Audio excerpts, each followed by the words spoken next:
আসসালামু আলাইকুম। বিয়ে বাড়ি বা মেহমানদারিতে ডিমের একটা রেসিপি কিন্তু থাকেই। আর বারবার একইভাবে ডিমের রেসিপি উপস্থাপন না করে যদি একটু ভিন্নভাবে ডিমের রেসিপি উপস্থাপন করা যায়, সেক্ষেত্রে ডিমের রেসিপির চাহিদা যেমন বাড়ে, রাঁধুনি হিসেবে আপনার কদরটাও কিন্তু অনেক বৃদ্ধি পায়। আমি তন্নি আজকে তেমনই ডিমের একটা ভিন্নধর্মী রেসিপি নিয়ে হাজির হলাম। আজকে ডিমের দো পেঁয়াজা করব। আর রেসিপিটা দেখলেই বুঝতে পারবেন এটা কতটা সহজ আর কতটা চটজলদিভাবে উপস্থাপন করা যায়। প্রথমে 4টা ডিম আমি সিদ্ধ করে নিয়েছি। আর ডিম সিদ্ধ, ডিম ভাজা এটা তো নতুন করে দেখানোর কিছুই নাই, কেননা অলরেডি আমার চ্যানেলে অনেকগুলো ডিমের রেসিপি দেওয়া আছে। আর আমি আমার সকল রেসিপিতেই চেষ্টা করি রেসিপিগুলো খুব সহজ আর বিস্তারিতভাবে তুলে ধরার জন্য। সিদ্ধ ডিমগুলোকে আমি একটা কাঁটা চামচের সাহায্যে চিড়ে নিচ্ছি। তবে আপনারা যদি ছুরি ব্যবহার করেন সেক্ষেত্রে খেয়াল রাখবেন সামান্য চিড়ে দিবেন, যাতে করে কুসুমটা আবার ফেটে না যায়। কুসুমটা যদি ভেঙে যায় সেক্ষেত্রে ডিম ভাজার ক্ষেত্রে কুসুমটা বের হয়ে যাবে। আর এভাবে কেচে নেওয়ার মূল কারণই হলো যাতে করে ভিতরে মশলা ঢোকে, আবার ডিমটা ভাজার সময় কোনোভাবে ফুটে না যায়।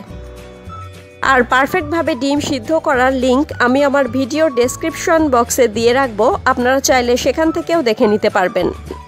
এখন আমি সামান্য লবণ আর হলুদ ডিমের গায়ে মেখে নিব। এখানে 1 চিমটি লবণ দিয়ে দিলাম, আর হলুদও দিয়ে দিচ্ছি একদমই সামান্য 1 চিমটি।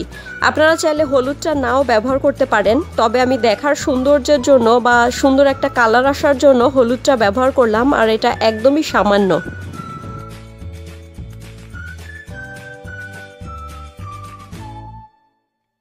প্রথমেই আমি ডিমগুলোকে ভেজে নিব।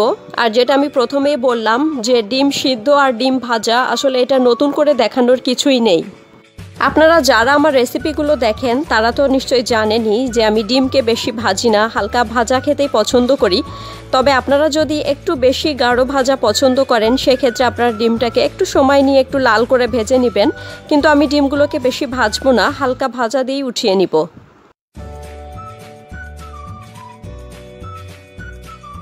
ডিমগুলো লাল করে ভাজা হয়ে গেছে, আমি আর ডিমগুলোকে ভেজে নিচ্ছি না। এখানে আমি ডিমগুলোকে মিডিয়ামের চেয়ে একটু হাই আছে প্রায় 2 মিনিট মতো নাড়াচাড়া করে তুলে নিচ্ছি। আসলে ডিম কতটুকু সময় নিয়ে ভাজবো বা ডিমের কালারটা কেমন আসবে এটা যার যার ব্যক্তিগত পছন্দের উপরেই নির্ভর করে। এখন এই একই তেলের ভিতরে আমি পেঁয়াজ কুচি ব্যবহার করছি। এখানে 1 কাপ দেশি পেঁয়াজ কুচি ব্যবহার করছি। আর স্ক্রিনে দেখে নিশ্চয়ই বুঝতেই পারছেন পেঁয়াজগুলোকে একটু লম্বা লম্বা করে কেটে নিয়েছি। সবচেয়ে মজার ব্যাপার হলো আজকের ডিমের দো পেঁয়াজা রেসিপিতে আমি কোনো বাড়তি মশলা ব্যবহার করব না। এখানে মরিচ কুচি দিয়ে দিলাম প্রায় 6-7টি। আর দেখে নিশ্চয়ই বুঝতেই পারছেন মরিচগুলোকেও একটু লম্বা লম্বা করে কেটে নিয়েছি। এখানে হলুদের গুঁড়া দিয়ে দিলাম 1 চা চামচ, লবণের পরিমাণটাও দিয়ে দিব 1 চা চামচ। আমার যে সকল ব্যাচেলর ভাই ও বোনেরা ডিমের একঘেয়েমি রেসিপি খেতে খেতে বিরক্ত হয়ে গেছেন বা যারা কদিন পরপর একটু ভিন্নধর্মী রেসিপি করতে পছন্দ করেন, আশা করছি তাদের কাছে আমার আজকের ডিমের দো পেঁয়াজা রেসিপিটা খুব ভালো লাগবে।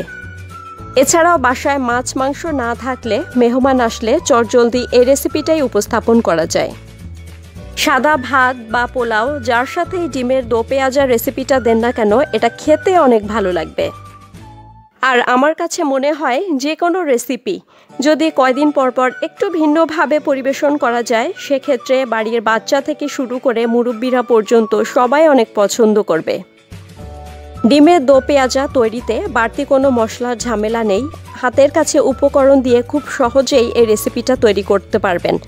আর ডিমের দো পেঁয়াজা রেসিপিটা খেতেও কিন্তু একটু টকটক লাগবে, এজন্য আশা করছি সবার কাছে অনেক ভালো লাগবে। আপনাদের যে কোনো মতামত আমাকে কমেন্টে জানাতে ভুলবেন না। এই রেসিপিতে পেঁয়াজকে একদমই লাল করে ভাজবো না, অর্থাৎ পেঁয়াজগুলো একটু সফট হবে আর বেশ একটা বাদামি কালার চলে আসবে, যেটা অলরেডি চলে আসছে, আপনারা দেখতেই পাচ্ছেন। এ পর্যায়ে এসে আমি টমেটো সস ব্যবহার করব। এটা আমার বাসায় বানানো টমেটো সস, যেটা আপনাদের সাথে এখনও শেয়ার করা হয়নি। এখানে টমেটো সস ব্যবহার করলাম 1 টেবিল চামচ। আমি যদি এখানে পেঁয়াজগুলোকে একটু বেশি লাল করে ভেজে নিতাম সেক্ষেত্রে টমেটো সসটা দেওয়ার পরে পেঁয়াজের কালারটা নষ্ট হয়ে যেত, একটা কালচে ভাব চলে আসতো, যেটা দেখতে ভালো লাগতো না। টমেটো সসে যেহেতু ঝাল, লবণ, মিষ্টির পরিমাণটা থাকে, এজন্য এগুলো ব্যবহারের ক্ষেত্রে একটু খেয়াল রাখবেন। আমি টমেটো সস দিয়ে বেশি নাড়াচাড়া করব না, শুধুমাত্র সসের গায়ে এক্সট্রা যে পানি থাকে সেটাকে টেনে নিলাম। এখন আমি ভেজে রাখা ডিমগুলোকে দিয়ে দিলাম।